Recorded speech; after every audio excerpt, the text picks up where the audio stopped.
Queridos, eu quero partilhar uma palavra. Eu ouvi essa palavra, na verdade, eu recebi essa palavra escrita, pregada pelo meu irmão, pastor Laudiaí. E Deus falou tanto ao meu coração, que eu gostaria de partilhar com vocês hoje à noite, sobre como vencer os ídolos.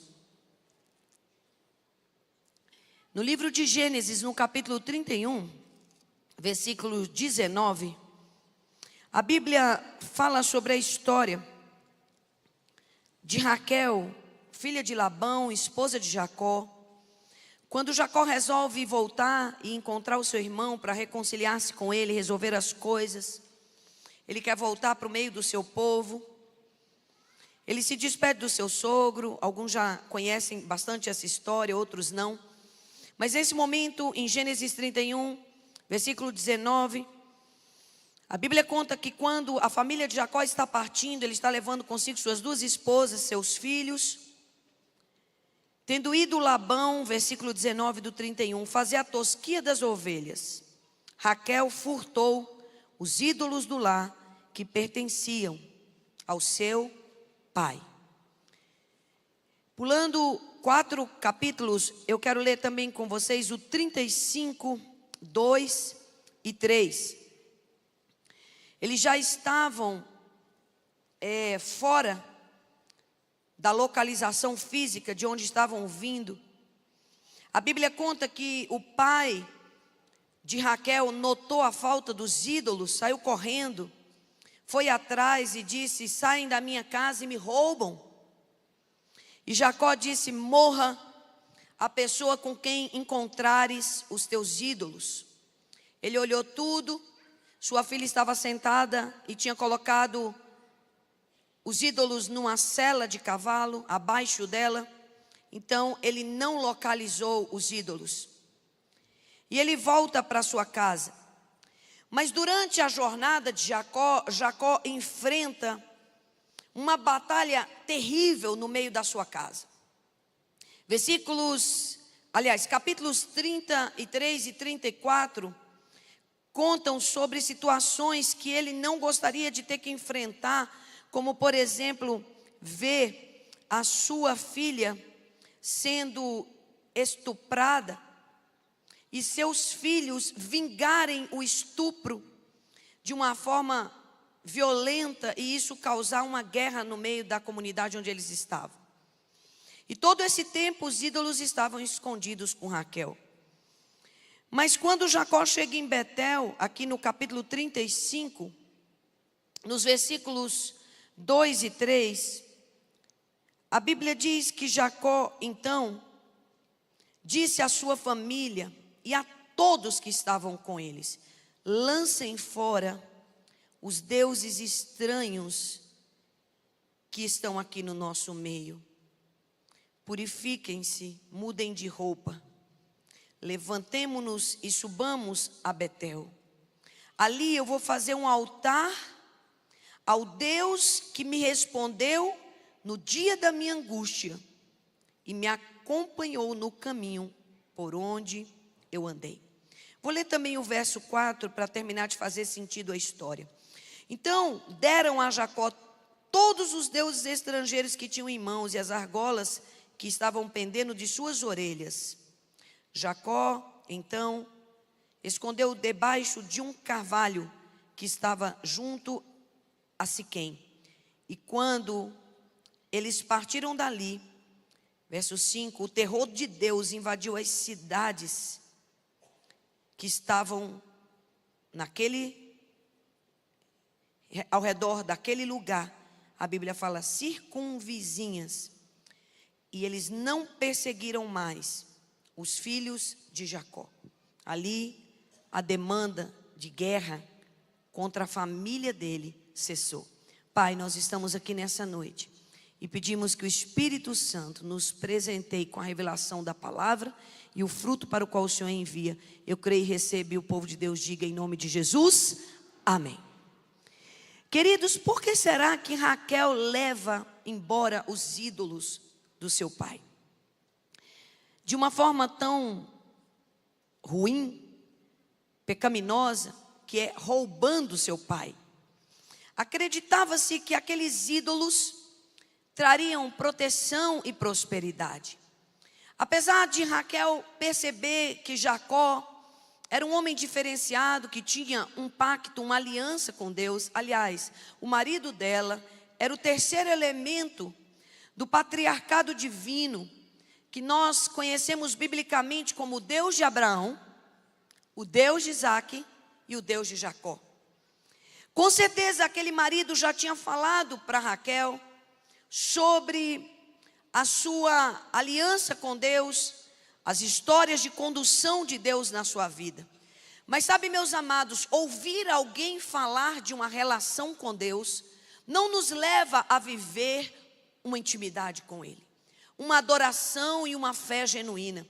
A gente pode achar bom, a gente pode ser influenciado, a gente pode começar a praticar parte do Evangelho, mas não garante que nós vamos ter santificado o altar das nossas vidas.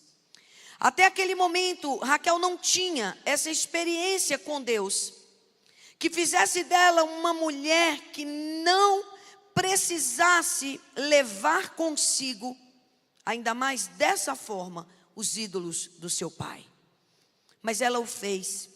E mesmo sem saber que aqueles ídolos estavam ali, Jacó publica uma palavra: morra a pessoa com quem os ídolos forem achados.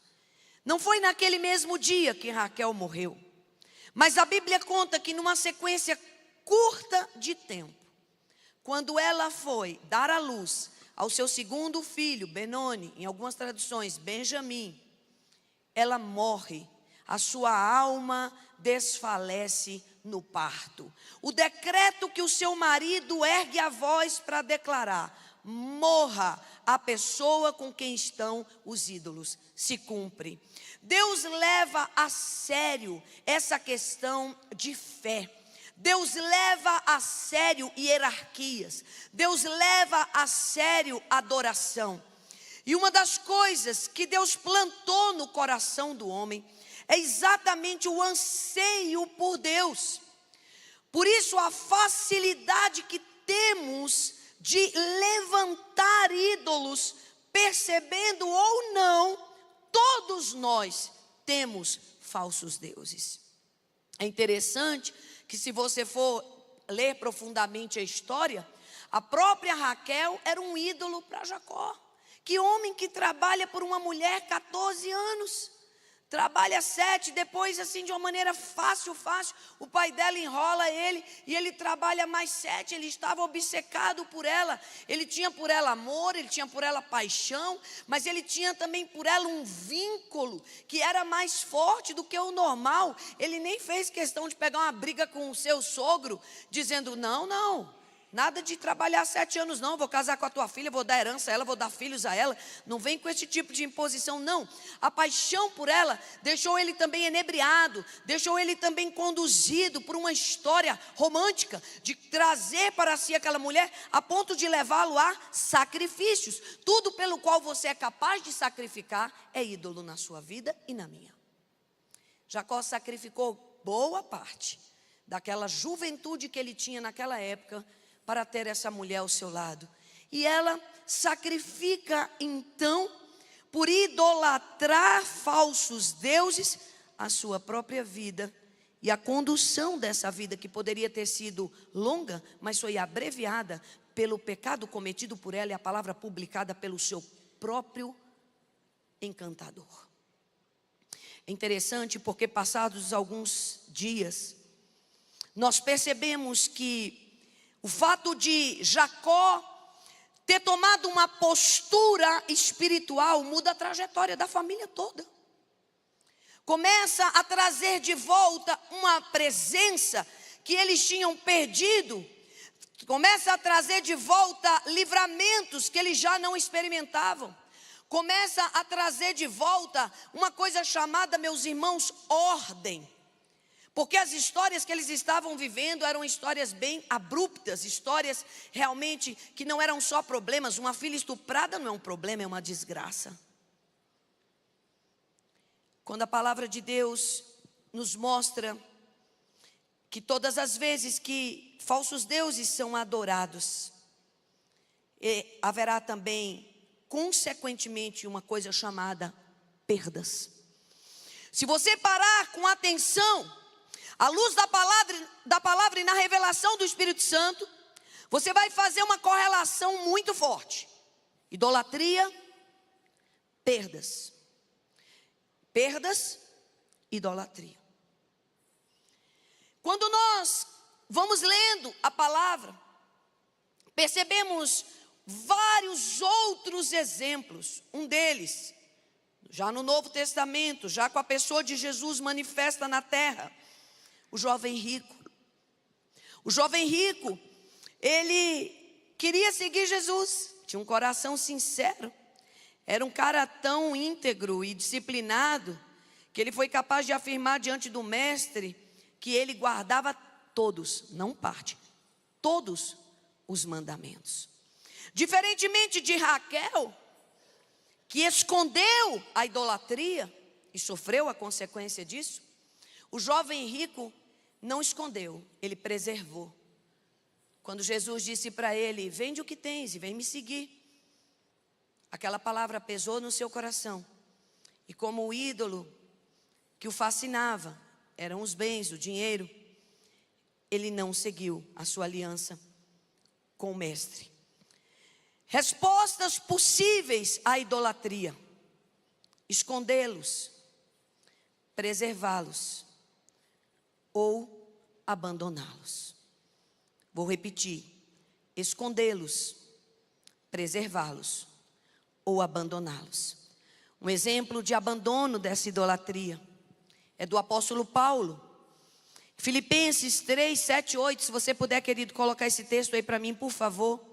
O texto do jovem rico está em Marcos 10, 17 a 22, estou passeando pela palavra, eu estou indo de Gênesis, agora eu já estou chegando na epístola de Paulo aos Filipenses, capítulo 3, 7, 8, porque eu quero que você tenha uma ideia do tema abordado pela palavra que cura, pela palavra que é capaz de restaurar nossa alma, pela palavra que quando você a conhece, ela produz libertação. Conhecereis a verdade e a verdade vos libertará. Quem pode dizer amém à palavra? Nesse texto a Bíblia diz: mas o que para mim era lucro, isso considerei perda, por causa de Cristo. Nesse texto, o apóstolo Paulo está dizendo que a excelência da sua formação, os recursos que podiam ser agregados a isso, a decisão de seguir seus próprios caminhos, desejos, afetos e valores, tudo virou nada. A Bíblia diz que ele chama de esterco, quando ele compara a grandeza de ter um único Deus e Senhor, ganhar a Cristo. Eu queria que a igreja dissesse bem forte a expressão: ganhar a Cristo. Diga mais uma vez: ganhar a Cristo. O que será necessário, irmãos, para ganharmos a Cristo? Eu comecei essa introdução dizendo que é da natureza do homem levantar ídolos. Há um desejo em nós por tudo que é divino. Há um desejo em nós por tudo que nos atrai. Há um desejo em nós, acima de tudo e de todos, pelo cumprimento da nossa própria vontade. Hoje, como sua pastora, eu queria dizer algo que o Espírito Santo me levou numa trajetória de santificação. Essa é uma experiência minha, mas que tem respaldo completo na Bíblia. Eu posso citar para você Ezequiel 14:3, filho do homem, os homens levantam ídolos no seu coração. Lucas 9:23, se alguém quiser seguir Jesus, vai ter que negar a si mesmo, tomar dia a dia a sua cruz e segui-lo. A palavra do Senhor foi espelhando o meu coração e a minha vida. E quando eu cheguei a um determinado momento, Deus começou a me revelar que cada ídolo que eu percebia na minha vida era como se fosse a camada de uma cebola. Você já viu uma cebola, como é que ela é? A primeira camada de uma cebola, seja ela roxa ou branca, as cozinheiras e os cozinheiros vão entender bem do que eu estou falando. É uma película fina. Ela não serve para nada. Ela tem odor, ela guarda o vegetal, ela protege para que ele seja usável para o alimento, mas ela não tem valor alimentício. A primeira é uma película bem fininha. Depois começam a vir camadas e camadas, umas mais finas, outras mais grossinhas, mas ainda não é propriamente dito o bem de consumo da cebola. Assim são os ídolos na nossa vida. Você tem um carro e você pensa, eu gosto desse carro, mas eu gosto muito desse carro. Mas na verdade aquele carro é um ídolo. Você tem um salário, ou você tem um bem, ou você tem um dom, ou você tem uma pessoa que ela é o centro da sua vida, ela é o foco. Se você está bem com ela, você está feliz. Se você está mal com ela, você está arrasado. Você é capaz de subir nas nuvens e descer nos vales por esse alguém. Pode ser um filho que te deixa descontrolado, pode ser um amor de um homem, de uma mulher. No caso do homem, amar uma mulher, a mulher amar um homem de uma forma que aquela pessoa não é só uma bênção, é um ídolo. Mas no fundo, descascando a cebola, nós vamos identificar que o regente da idolatria é o eu. O regente da idolatria é o eu. A idolatria, ela é pecado em sua essência e em suas manifestações. A idolatria, ela vai contra Êxodo capítulo 20, quando a palavra do Senhor diz: não tenha outros deuses diante de você. Mas na verdade é fácil destruir um oráculo, é fácil quebrar um terço, é fácil jogar fora uma cruz com amuleto, que era um amuleto com uma foto ali de um ídolo. É fácil às vezes desapegar-se de coisas físicas, mas não é nada fácil mudar de governo espiritual. O governo espiritual do homem, por causa da lei do pecado, diz a Bíblia, é o seu próprio desejo. A Bíblia diz que quando o Senhor foi corrigir homem, serpente e mulher, Ele trouxe a cada um a regência da sua consequência e da sua punição. Ele disse, por exemplo, para a mulher: o desejo será para o teu marido, e ele vai te governar. Na verdade, ninguém quer render o seu desejo a outro. Na verdade, ninguém quer render o seu desejo a qualquer outro governo, porque isso é quase que instintivo para nós. E sabe, o altar do eu é no coração. Por isso que a Bíblia diz: sobre tudo que você for tentar guardar, sobre tudo, não tem um tentar não, é guardar mesmo. Sobre tudo que tu deves, é dever. Sobre tudo que tu deves guardar, guarda teu coração, porque dele procede as fontes da vida. Eu li esse versículo, eu falava: uau, o sentimento é muito importante. Mas é muito além de sentimento, é aliança mesmo. Por trás do dinheiro, da carreira, da família, do ministério, por trás das pessoas, por trás de motivos aparentemente santos ou não, você vai cavar, descascar, e você vai encontrar com você mesmo. De onde procedem as guerras?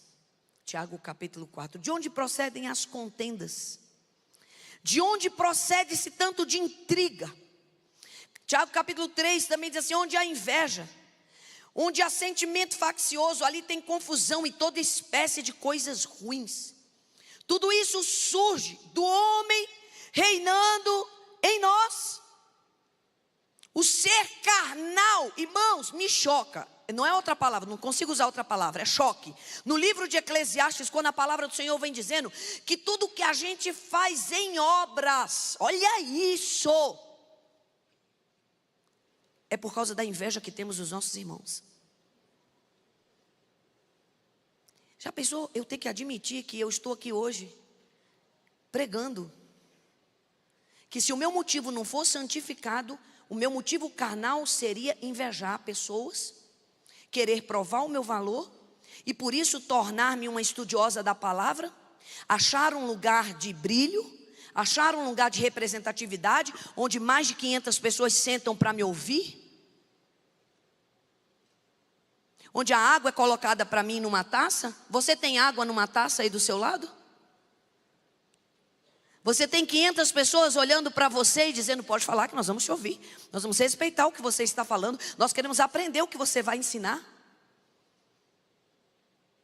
Se nós não deixarmos que o Espírito de Deus venha e traga a luz, que a palavra do Senhor diz que ela vem, e ela é Jesus, e ela é a palavra, ilumine os olhos do nosso entendimento e descortine os nossos corações e revele o engano, porque a Bíblia diz: enganoso é o coração, ele é desesperadamente corrupto.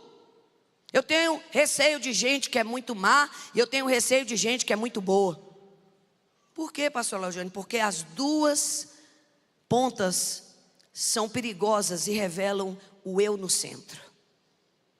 Gente que tudo é não, você pode saber, eu no centro. E gente que tudo é sim, eu no centro também. O lugar que Deus nos coloca quando nós entendemos que só há um Deus e um só Senhor é um lugar de equilíbrio. Onde você tem o não e você tem o sim. Aonde você fecha, mas você também abre. Aonde você vai, mas você também volta. Aonde você respeita o outro e respeita você primeiro. E acima de tudo, você respeita a Deus. Sabe qual era o problema de Raquel? Não importa se meu pai vai ficar chateado. Não importa se é ridículo sair de casa roubando algo. Não importa se junto com o roubo eu vou falar uma mentira. Ai, pai, me perdoa, não vou poder descer desse cavalo. É que eu estou naquele dias de regra de mulheres. O senhor entende, né, meu pai? Ou minha filha, claro, até porque eu acho que ele pensava: não foi minha filha que me roubou. Quem me roubou foi esse cara aí, esse estrangeiro. Quem me roubou foi um desses moleques que ele teve a capacidade de treinar. Mas minha filha não. Eu acredito que Labão pensava que a última pessoa que tinha roubado ele era a filha. Aí junto com o roubo vem o quê, pastora? Mentira. Não fui eu, não fui eu. O apego dela não era com os bichinhos. Não era com o de prata, nem o de ouro, nem o de madeira. O apego dela era com o próprio coração dela. Eu não vou sair daqui como filha desprotegida. Se meu pai vai ficar chateado, problema do meu pai. Eu vou levar comigo aquele que eu acredito que vai me proteger. Vai me prosperar nas colheitas. Lê do engano, por engano. Não sei nem se pode se usar a palavra pura do lado da palavra engano.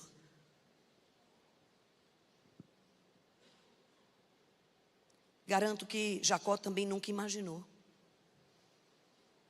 que a sua mulher idealizada, a querida do seu coração, seria capaz daquilo. Irmãos, quando Deus, Ele chega para nós e Ele abre a porta do lugar secreto do nosso coração, é um susto. Isaías disse: ai de mim, Senhor, no ano da morte do rei Uzias, eu vi o Senhor. E a primeira palavra que Isaías disse não foi uau, foi ai de mim, eu sou um pecador de lábios imundos, de impuros lábios. Isaías percebeu a sua limitação, o seu lugar de pecado. Foi interessante porque todas as vezes que eu identificava alguma área de idolatria na minha vida, eu começava a orar em cima daquilo: Senhor, eu não quero estar apegada a isso ou a essa pessoa. E logo eu sentia que havia um desembaraçar. Era muito mais tranquilo do que essa segunda etapa, aonde você, ao determinar vencer a idolatria e ser uma pessoa monoteísta, que só vai ter um Deus e um só Senhor, que no altar do seu coração só vai reinar um, Ali o mais difícil foi perceber que atrás de cada um daqueles falsos deuses estava eu. Eu acho que você deve fazer assim. Eu sei que o melhor é isso. Eu penso que eu tenho direito. Eu estou na razão. Para mim. As crianças, elas mal começam a falar. Elas só estão dizendo papai e mamãe, e elas já começam a dar, meu. Não querem repartir. Essa é a essência do pecado. É a estutícia. Queridos, identifiquem seus ídolos. Até chegar no eu. O que te leva a fazer o que você faz? O que te leva a pensar o que você pensa? O que te leva a sentir o que você sente? Pastora, como eu posso viver um processo de santificação até ganhar a Cristo? Considerando que não vivo eu, mas Cristo vive em mim.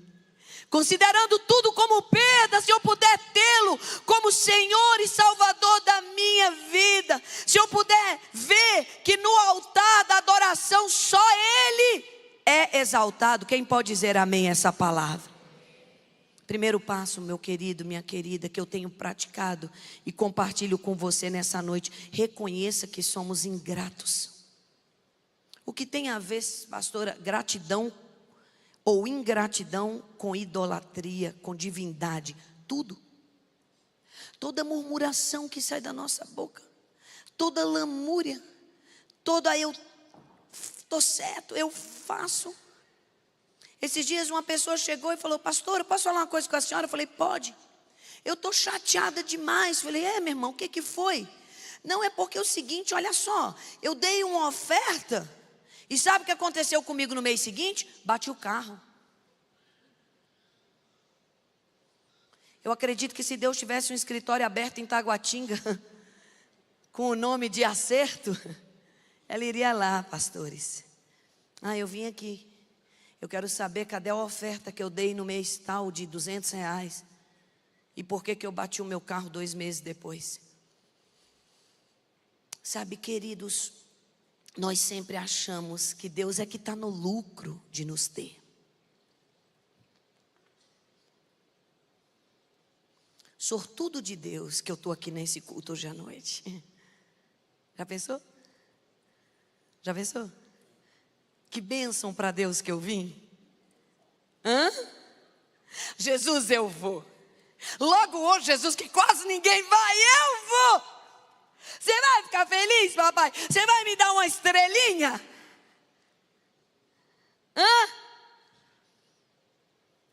Aí quando eu paro e penso que para eu respirar no próximo minuto, só se a graça dele me sustentar. E você, meu irmão? 10 milhões de pessoas contaminadas nos Estados Unidos por alface na última semana. O cara tem 3 carros na garagem, uma mansão, dinheiro na bolsa, pastor Ulisses.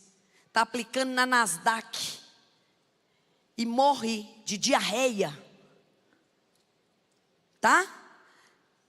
Por quê? Porque o homem não tem nenhum controle. Ele é fruto de uma coisa chamada graça de Deus. Quem concorda, diga amém, dê um glória nessa noite. Quem sabe que quem está no lucro sou eu, irmão, e é você, dê um glória a Deus mais forte.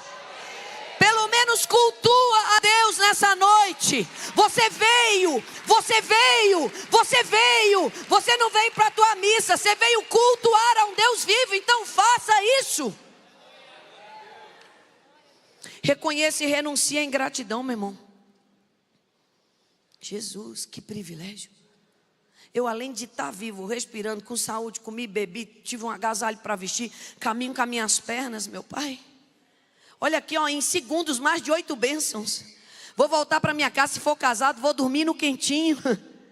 Se for solteiro, vou dormir orando para casar. Amanhã vou trabalhar, pastora, vou comer. Pastor, até viagem eu estou planejando. Daqui a pouco vou 3 dias para Caldas Novas de férias, aleluia. Vou comer um sanduíchezinho, vou tomar um refri, mesmo que seja 0. Ou amanhã eu vou acordar, vou tomar um café quentinho. Tem gente grata aqui nesse lugar hoje à noite, amém?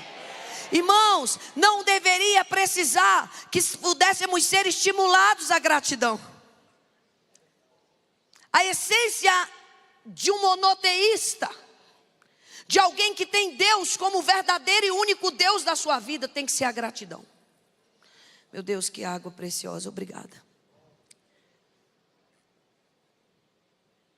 Obrigada, Senhor. Água filtrada. Água no filtro de casa, nem tem que ir lá na roça com balde, tirar do poço, né, amados? É tanto favor, é tanta graça. Irmão, vocês concordam comigo que literalmente nós deveríamos passar o dia adorando? Quem é grato aqui nesse lugar? Deixa eu perguntar mais uma vez, quem é muito grato? Quem é grato além da conta? E quem quer levantar a mão e dizer perdão pela ingratidão? Perdão, Senhor, por toda a ingratidão. Em Romanos capítulo 1, versos 21, a Bíblia diz: aquele povo, mesmo tendo conhecendo a Deus, não o glorificaram como Deus e não lhe deram graças. Trocaram a glória de Deus incorruptível por imagens. Deuteronômio 8, verso 11: guarda-te para que tu não te esqueças do Senhor e o teu coração se eleve. A idolatria nasce quando a gratidão morre. O coração ingrato esquece o doador e passa a amar as doações.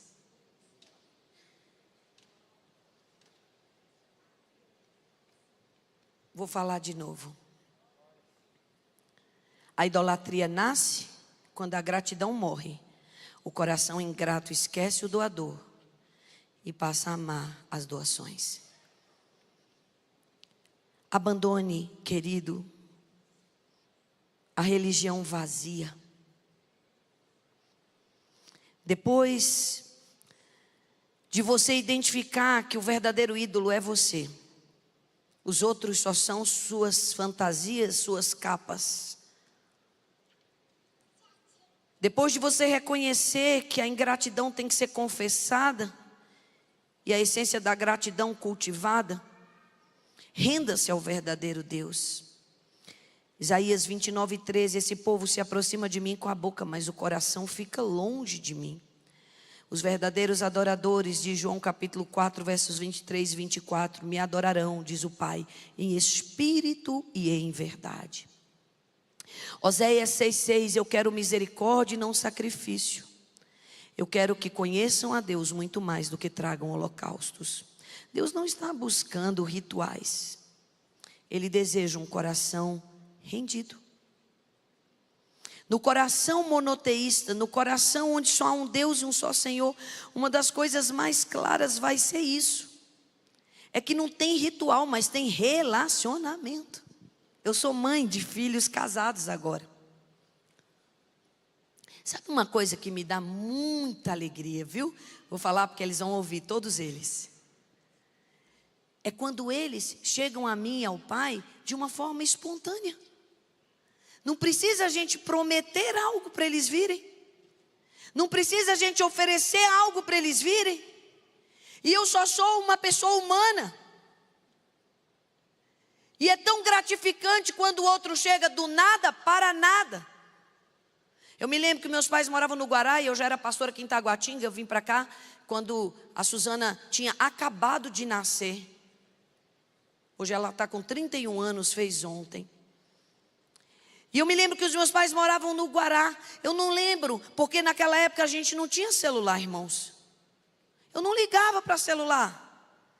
Eu pegava o carro aqui em Taguatinga, religiosamente, era religiosamente mesmo, mas de livre e espontânea vontade. Toda semana ia bater lá na casa deles no Guará, do nada para nada. Não avisava, não pedia para preparar banquete, não pedia para comprar presente, sobremesa que eu gostava, todinho que eu amava. Não tinha nada além do tudo, que era o quê? Eles. Meu pai e a minha mãe. E foi bom porque Deus, pela misericórdia dele, me deu um marido, que isso é raro acontecer nos casamentos, mas o meu marido amou minha família de verdade e ama até hoje. Então ele tinha muito prazer. A gente não tinha muito dinheiro, a gente não tinha muitas opções de lazer, mas a gente tinha muita alegria, porque a casa dos meus pais era um lindo passeio para nós. E aliás, a casa deles tinha piscina, tinha sauna, mas nós nem entrávamos. Não era por causa da piscina que a gente ia lá, nem da sauna. Nem porque tinha um queijo que não tinha na nossa casa, não era. Era por eles.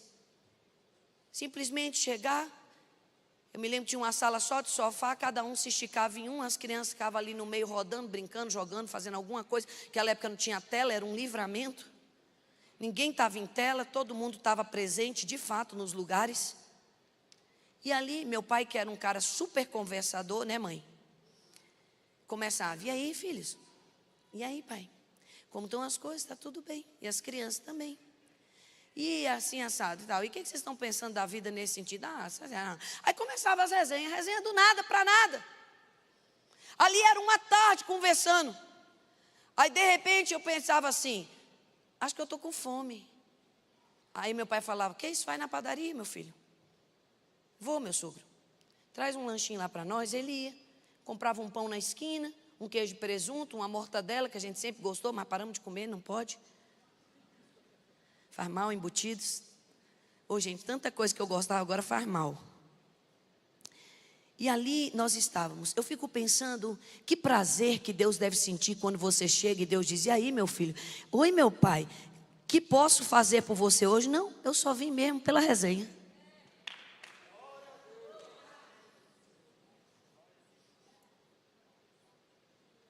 Eu penso que Deus entra assim até num estado de maior glória e graça do que Ele já é. Como é que é? Eu penso que Deus encontrou isso em Davi. Acho que Davi lá naquele campo, ele não tinha muito o que fazer. Então ele pensava, rapaz, quer saber? Deixa eu tocar essa harpa.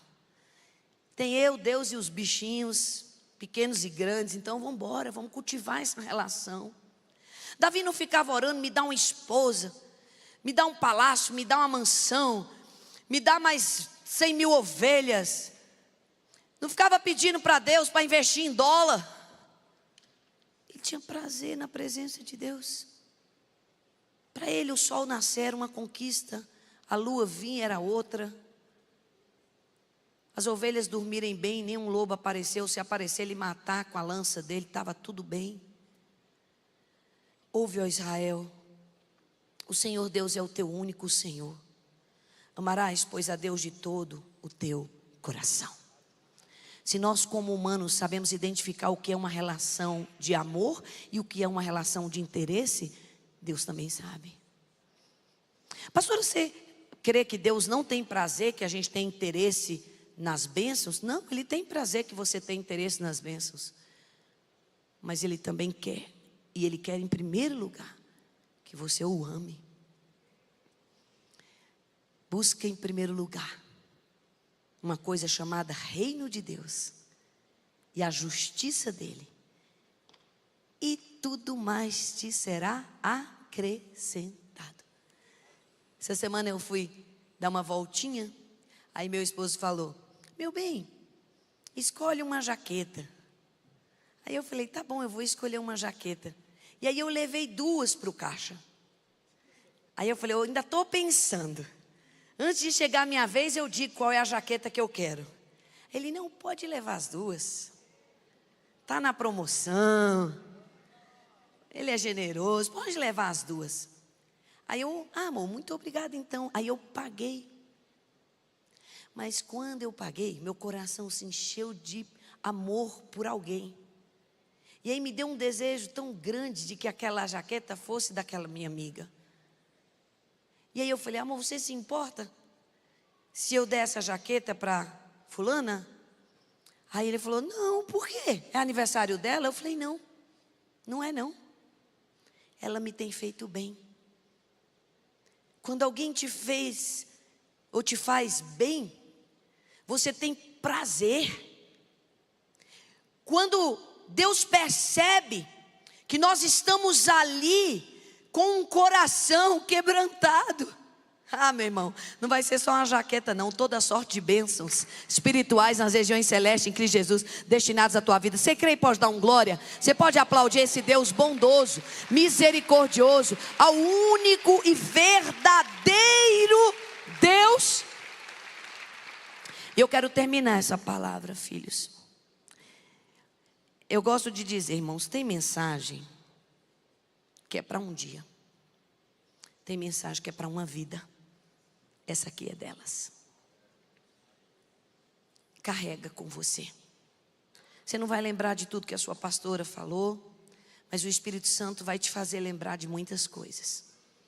Identificar que no fundo o ídolo sou eu. Renunciar à ingratidão e cultivar um coração grato. Decidir que o seu altar vai ser de um só. Abandonar a religião vazia, mas decidir conhecer o verdadeiro Deus.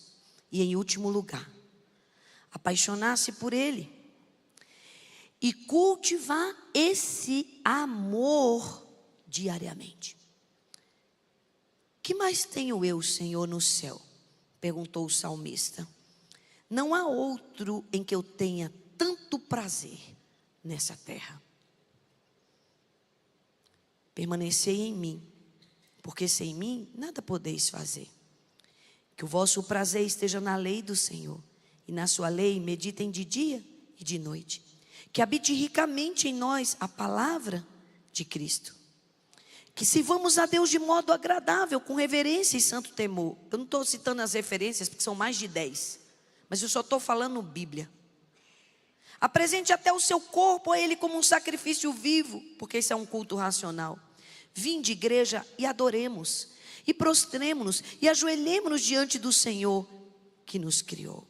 Sabe, queridos, na vida do filho que vence a idolatria, a adoração, pastor Ricardo, não pode ser um evento. Tem que ser um estilo de vida. Essa semana eu falei para o Keison, eu tive um entendimento. Ele falou, qual foi, meu bem? Hoje de manhã, irmãos, ele pregou sobre habitar em Deus. Por favor, escuta essa mensagem. Amanhã, hoje mesmo já está lá no YouTube. Escuta a mensagem do Salmo 91 que o nosso pastor pregou hoje. E ele estava preparando essa palavra sobre habitar em Deus. E eu falei, amor, eu tive um entendimento. Eu li a Bíblia a minha vida toda. E eu leio em Tessalonicenses sobre orai sem cessar. Só que de repente caiu a minha ficha pelo Espírito de Deus que orar sem cessar, né, que é uma ação, ela não seria viável de ser cumprida se Deus considerasse isso como apenas um ato, porque não tem nada que a gente possa fazer que a gente não tenha que cessar por algum tempo. Exemplo, você não consegue dormir sem cessar, comer sem cessar, pensar sem cessar, falar sem cessar. Não dá. Quando Deus vem falando para você, orar sem cessar, como assim, Deus? Por exemplo, orar na hora da intimidade sexual. É inviável. Ele mesmo falou para a gente desfrutar aquele momento, não dá para ficar. Para aí, amor, estou orando aqui agora no Espírito. Tem horas que não dá para você orar. Não o formato de oração que a gente estabelece. Mas sabe o que o Espírito Santo me disse? Minha filha, orar sem cessar não é apenas uma atitude, é um estado. É uma permanência. Quando meu esposo falou, eu vou pregar sobre habitar em Deus, eu falei, eu já sei. Em outro texto, Deus me revelou a mesma palavra que Ele revelou a você.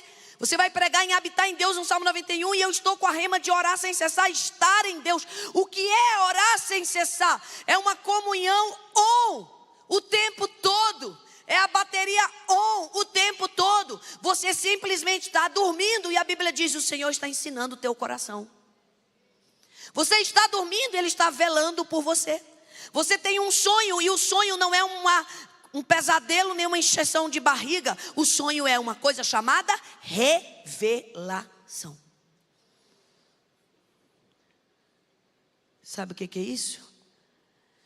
É quando você fica em estado de adoração. Estilo de vida que te faz permanecer livre da idolatria. No livro de João, 1 João 5:21, e eu encerro com esse texto. o apóstolo disse: filhinhos, guardai-vos dos ídolos. Filhinhos, guardai-vos dos ídolos. O próprio eu, o dinheiro, os bens, o sucesso, o poder, relacionamentos, ministério, prazer e até mesmo ideias distorcidas da verdade. Vãs filosofias e muitas outras coisas. Que quando você persevera na adoração, aquilo vai servir de blindagem. Eu me lembro que uma vez eu estava orando e não parava no meu espírito um cântico. O cântico, cântico, cântico, cântico. Eu pensei, nossa, eu estou igual uma estação de rádio que não desliga. E aí, conversando com meu irmão falou: isso aí é uma manifestação. De quê? De permanência. Você tem estabelecido com Deus uma relação que o seu espírito fica tão ativado que até mesmo ele sobrepuja a sua mente, o seu corpo. Ele falou: você sente que também começam a fluir rios de oração, rios de revelação, rios de palavra? Eu falei: o tempo todo. Ele disse: isso é uma permanência. E eu vou te falar o que isso significa. Eu falei: o quê? Uma blindagem. Porque quando Deus não tem acesso, os demônios têm. Quando não é Deus no trono, sou eu mesma. Então eu disse: que bom, eu estou normal. Eu estou normal em Deus. Tem horas que eu paro e digo assim: Senhor, aqui? Agora? Por que não? Tipo, eu estou buscando uma resposta de Deus, estou buscando uma resposta de Deus. Eu estou permanecendo no Senhor. Espera, pois, Laudijane, no Senhor. Aguarda no Senhor, confia no Senhor, te aquieta no Senhor. Aí eu oro, aí eu oro. Aleluia. Aí passa um dia, 2, 3, e eu continuo sem saber aquela resposta. Mas de repente, eu estou assim, no lugar mais improvável. Ele me acessa. Sabe aquilo? É isso que você vai fazer. É dessa forma que vai acontecer. Esses dias eu estava tomando um banho. E aí o Espírito Santo desceu sobre mim. No banho. Ele desce no banho. Ele desce quando ele quer. Ninguém segura o vento. O vento sopra onde quer. Ouves a sua voz, não sabe de onde ele vem, para onde ele vai. E ele começa a me contar coisas que Senhor, eu não sei se eu desligo o chuveiro. Eu estou com medo até de trocar o shampoo pelo condicionador e aí a voz parar. Senhor, o que é isso que está acontecendo aqui agora? Você quer me ouvir? Eu quero. Você quer entender o que eu quero falar? Sim, eu quero. Mas eu estou sentindo temor da tua presença. O que o Senhor está falando pode mudar destinos. Ele disse: eu sei. Por isso que eu vim.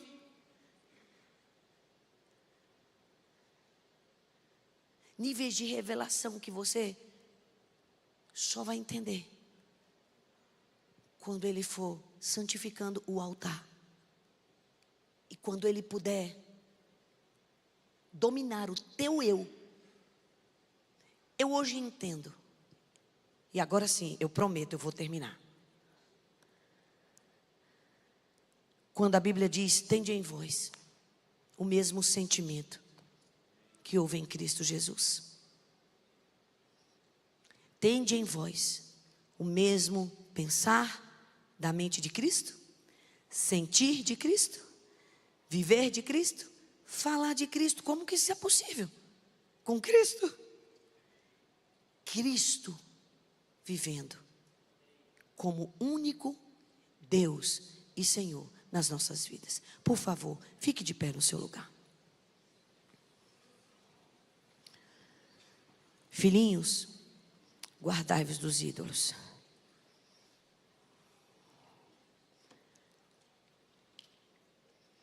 Pai, nessa noite, nós reverenciamos a Tua palavra e o Teu Espírito. Eu oro para que o Senhor implante essa palavra. O apóstolo Tiago diz: deixa entrar. A palavra no grego é implantada. Quando algo é implantado, passa a fazer parte do corpo. Senhor, que nessa noite essa palavra seja implantada num ato da igreja de mansidão. A mansidão é permitir ser sujeitado ao Espírito Santo. Sujeitamo-nos, portanto, a Deus. Resistimos à idolatria. E ela será vencida em nome de Jesus. Eu quero que você diga amém. Diga bem forte, amém.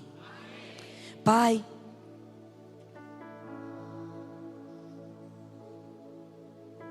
vem com a tua luz.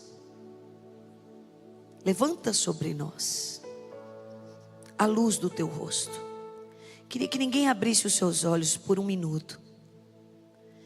Meu irmão, domina a tua mente agora. Não deixa ela voar. Permita que a mente de Cristo se manifeste em você. E diga: Senhor, no altar da minha vida eu quero só o Senhor. Perdão. Eu penso que eu sei muita coisa, Deus. Eu penso que eu sei decidir. Eu penso que eu sei o que falar. Eu penso que eu sei como me comportar. Eu penso muitas coisas, mas eu quero sujeitar todos esses pensamentos a Ti. Eu sinto muita coisa também, mas quero sujeitar todos esses sentimentos a Ti. Eu quero pedir: comanda-me, Espírito Santo. Que nas camadas da cebola o Senhor vá me dando vitória uma após a outra, até que eu possa encontrar que em mim se ache só a Ti. E então, usa-me, Senhor. Usa-me, mas de uma forma que o Teu nome seja glorificado.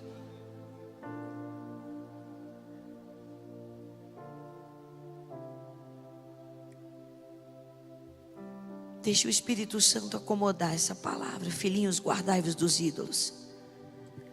Sabe aquele dom que Deus te deu? Não pode ser maior do que Deus. Sabe os recursos que Deus te deu? Não pode ser maior do que Deus. Sabe a tua família? Não pode ser teu Deus. Queria que você descesse do cavalo hoje à noite. Deixasse que os ídolos familiares fossem revelados. Renunciasse à mentira. E deixasse Deus tirar os ídolos, para que a ira do Senhor se ausente da sua vida. Tem áreas da nossa vida que estão debaixo de juízo por causa de idolatria.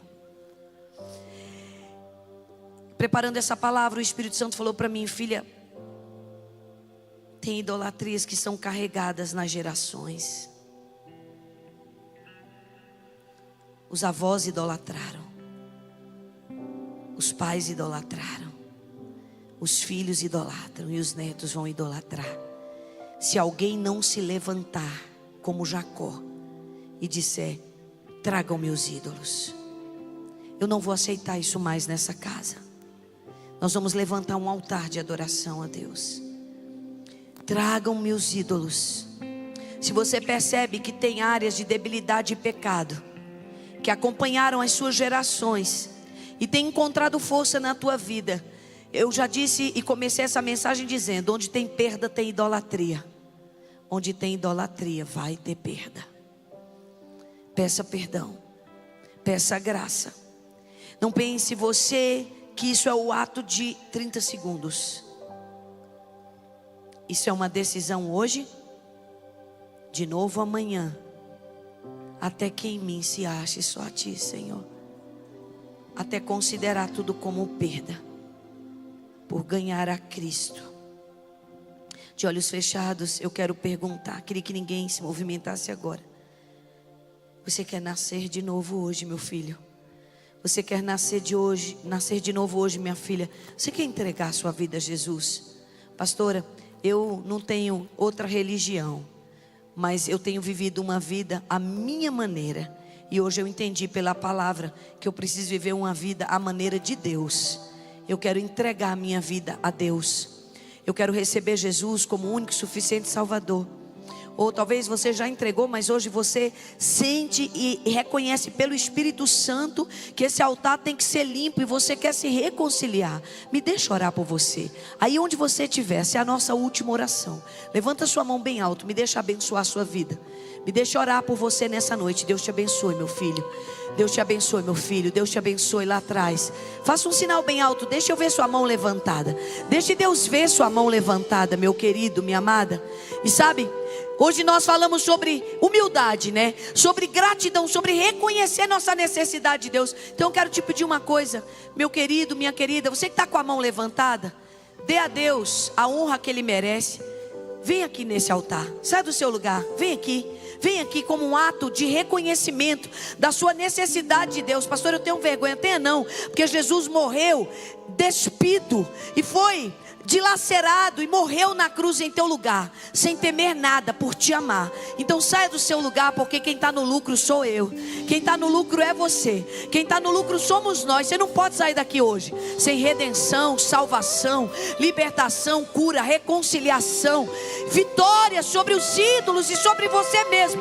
Diga não para você mesmo. Olha, você não vai me dominar. Quem me domina é o Espírito Santo. Quem me domina é Deus. Eu vou sair do meu lugar e eu vou naquele altar reverenciar o único Deus, Senhor Jesus Cristo, entregar a minha vida a Ele. Por favor, não deixe de vir a esse altar. Você que estava com a sua mão levantada, filho, eu estou esperando você.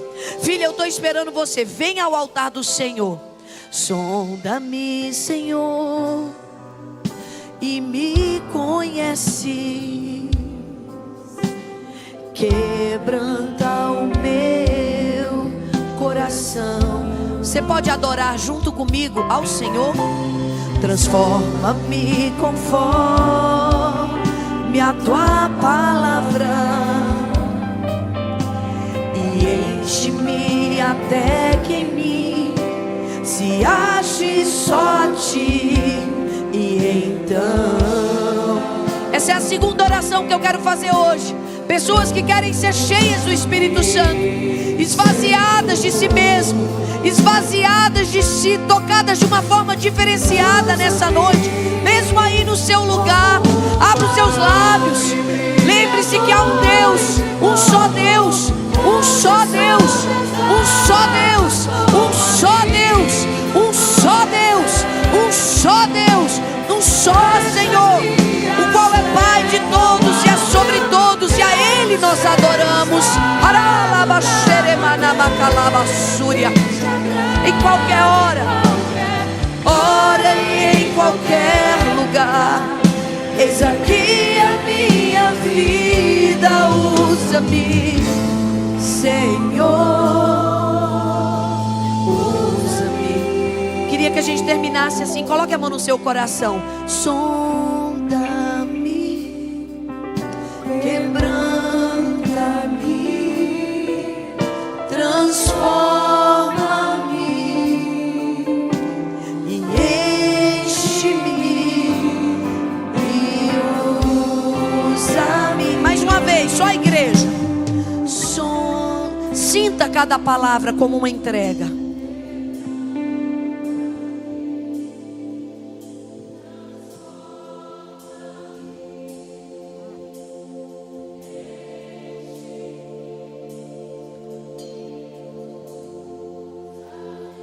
Antes de terminar com essa oração, queria fazer uma última pergunta.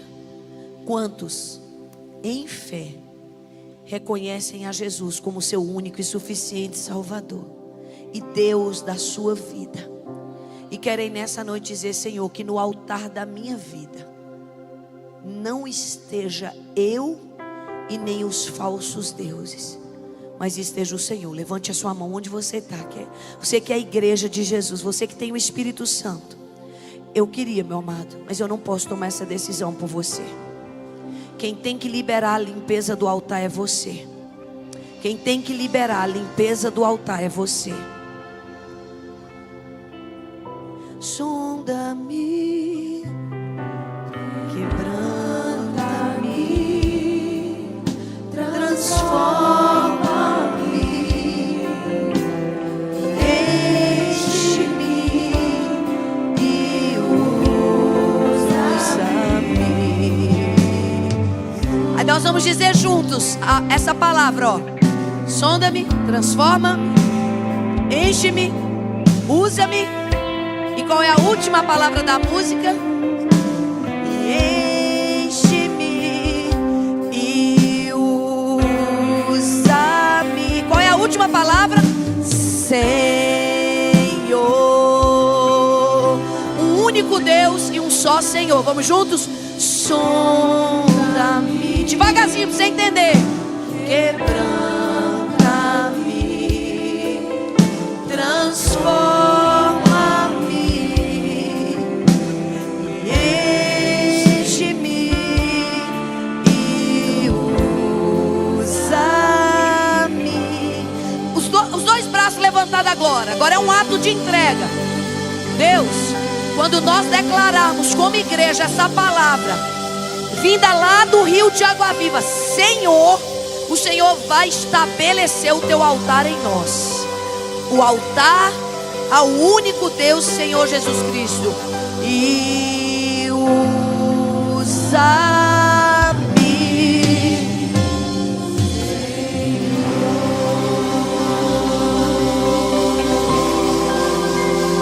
Nós nos rendemos ao Espírito Santo. Nós nos rendemos ao Espírito Santo. Nós pedimos o lavado sangue de Jesus. Perdoa-nos toda idolatria. Em todas as suas formas nós pedimos perdão. E pedimos que em nossas vidas haja um só Deus e Senhor. E que sejas tu, Jesus Cristo. Oramos e cremos em nome de Jesus. Amém, amém. Que Deus te abençoe. Até quinta, 6 da manhã, na oração, na igreja que ora.